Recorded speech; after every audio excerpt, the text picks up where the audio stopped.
Galera, por incrível que pareça, aconteceu. Demorou, mas eu consegui zerar toda a trilogia clássica de Devil May Cry 3.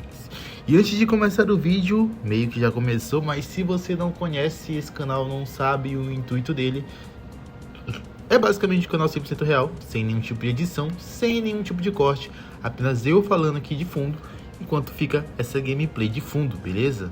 Inclusive, eu falei falando aqui de fundo, mas é eu falando enquanto tem essa gameplay aqui de fundo.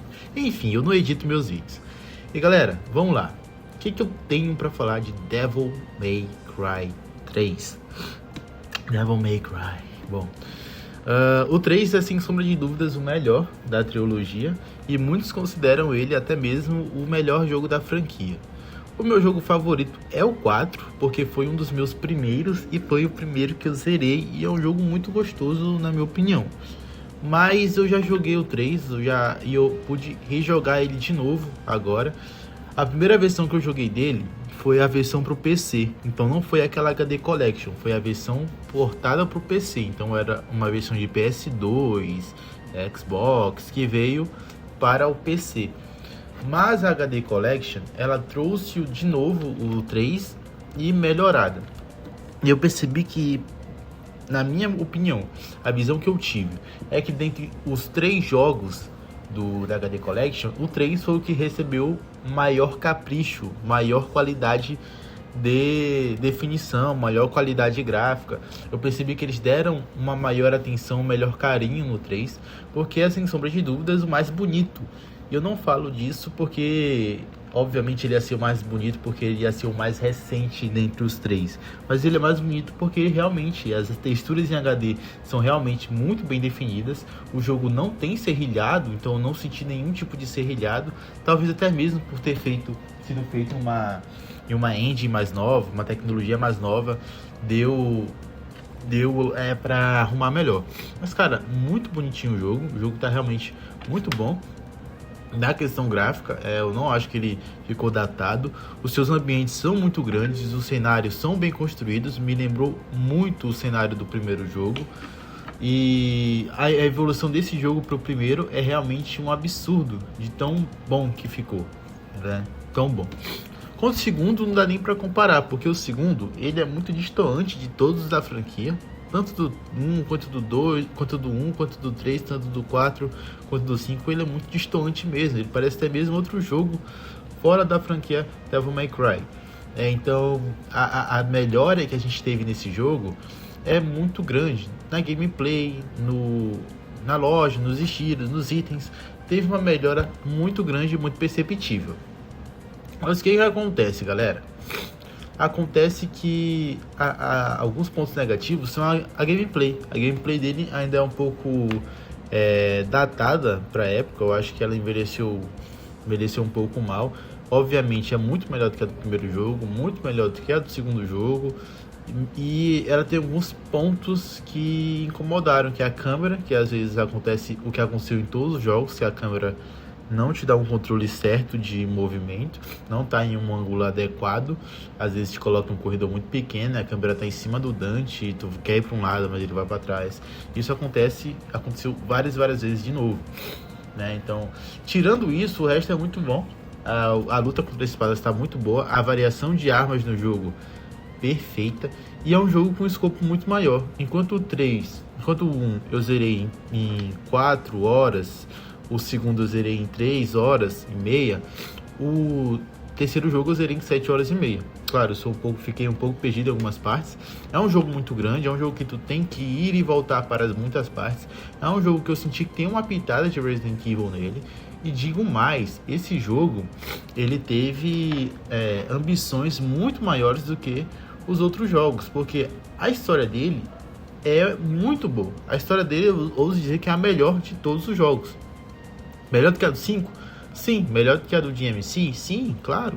Melhor do que a do 4, que é o teu preferido? Com certeza. A câmera, a ação, o estilo, eu acho que esse jogo ele definiu literalmente o que Devil May Cry queria ser desde o início. O primeiro jogo, a gente tem um Dante muito sério, né? Um Dante muito sério, mas que ainda faz algumas piadinhas ali e aqui.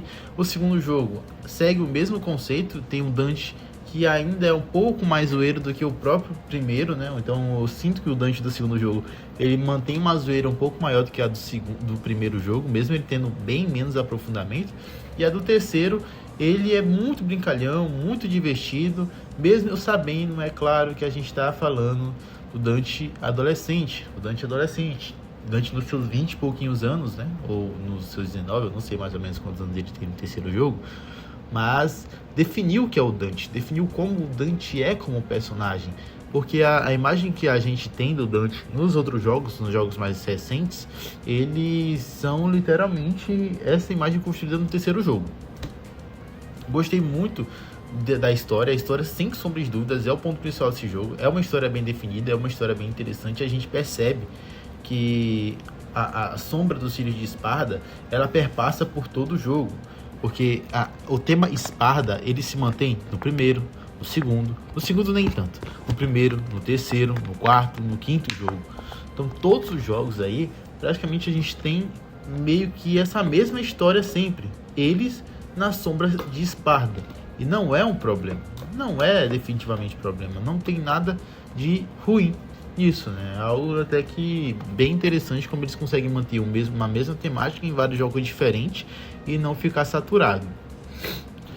Algumas percepções que eu tive sobre esse jogo é que com certeza se ele fosse lançado nos moldes atuais ele teria duas DLCs, uma do Virgil e uma da Lady, né? A Lady eu sinto muito que eles queriam fazer uma gameplay com a Lady, assim como eles fizeram com a outra menina no jogo 2.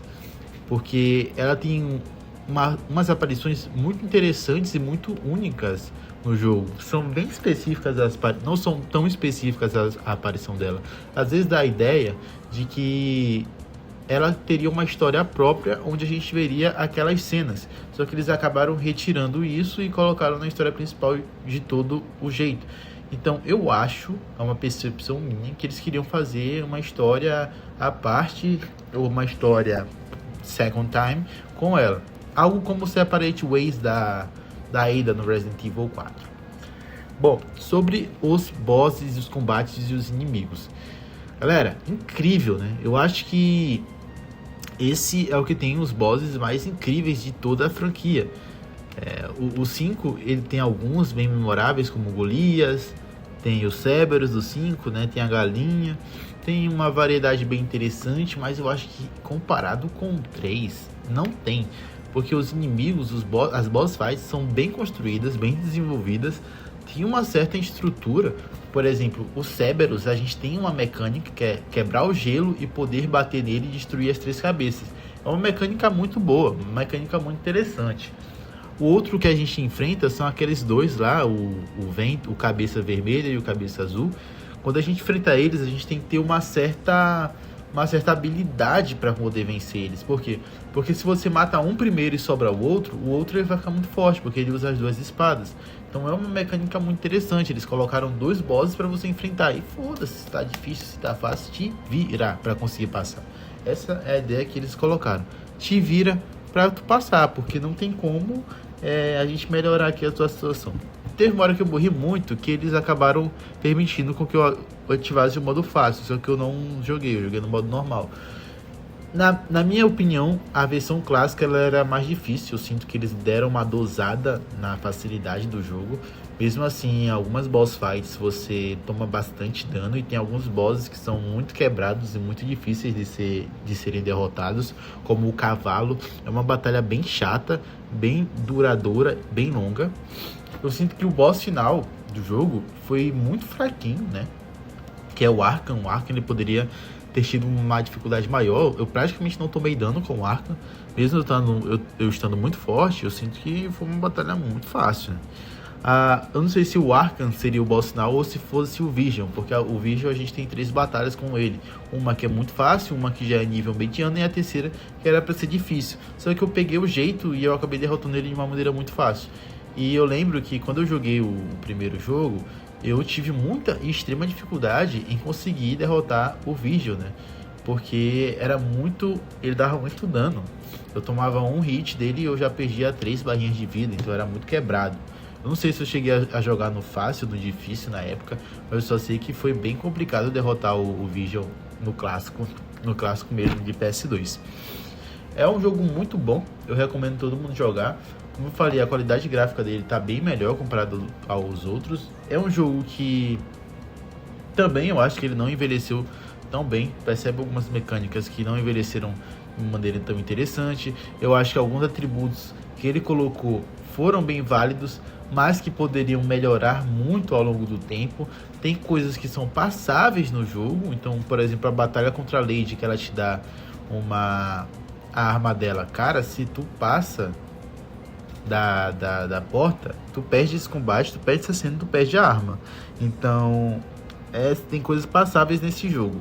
Outra coisa, os inimigos. A variedade de inimigos desse jogo é bem grande, mesmo tendo inimigos que aparecem uma, duas ou três vezes no jogo. Tem inimigos que não se repetem tanto, mas todos eles têm uma mecânica bem diferenciada, tem um jeito específico de matar, tem atributos diferentes, coisas que não aconteceu no segundo game, que é ridículo de ruim, mas particularmente é muito bom. A motivação do jogo também é bem interessante. Como eu falei, o Dante ele rouba bastante a cena. É um jogo que tem um fator replay bem legal, tu querer fazer uma speedrun, porque certamente tem como tu zerar esse jogo sem bater em ninguém praticamente, né? Só abrindo porta, resolvendo os puzzles e brigando só com quem tu tem que brigar mesmo. Porque o jogo, ele te permite isso, é bem semelhante ao Resident Evil 7. Se tu quiser só sair sem enfrentar ninguém, fica à vontade, que o jogo ele te permite isso, né? Então, galera, eu recomendo muito vocês jogarem. É um jogo muito legal. Vou partir pro 4 agora. É uma série que está sendo bem mais rápida do que eu imaginei. Eu já tenho o 4 aqui baixado. Provavelmente vai demorar um pouco mais, porque eu lembro que ele é um pouco longo. E ele é um jogo bem divertido, só que eu já joguei tanto o 4 que talvez eu esteja um pouco enjoado já de Devil May Cry, já que eu tô jogando em sequência. Talvez eu dê um tempo, igual eu fiz com Resident Evil, e volte depois de jogar algum outro jogo, né? Até agora, 2026 está sendo um ano bem proveitoso com os games. Eu já zerei bastante jogos e pretendo continuar assim até o final do ano. É uma saga bem divertida, tô nessa saga de zerar os jogos da Capcom, mesmo que não sendo de propósito, né? Mas tá sendo bem legal.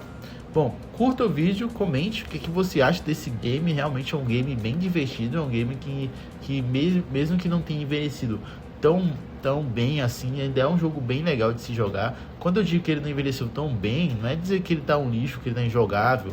Com o primeiro jogo, por exemplo, ele envelheceu mal, é um jogo bem datado, a câmera não é tão boa, o combate é um pouco travado, é um pouco lento, a câmera não te ajuda tanto,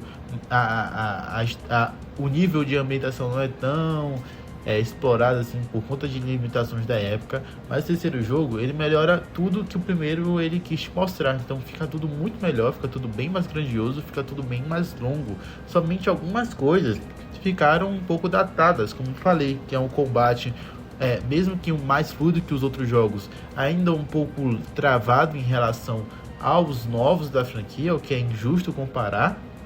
E a câmera que talvez seja um problema. Fora esses dois pontos, tudo do jogo é muito legal. A história dele é com certeza a melhor de todas. A variação de armas é muito gratificante. Os combates contra os bosses são legais e são interessantes. O sentimento de progressão é divertido. E o Dante é definitivamente o Dante mais legal que a gente já foi apresentado. Então, se você gostou do vídeo, deixe seu like e comente, beleza? E vejo você no próximo vídeo.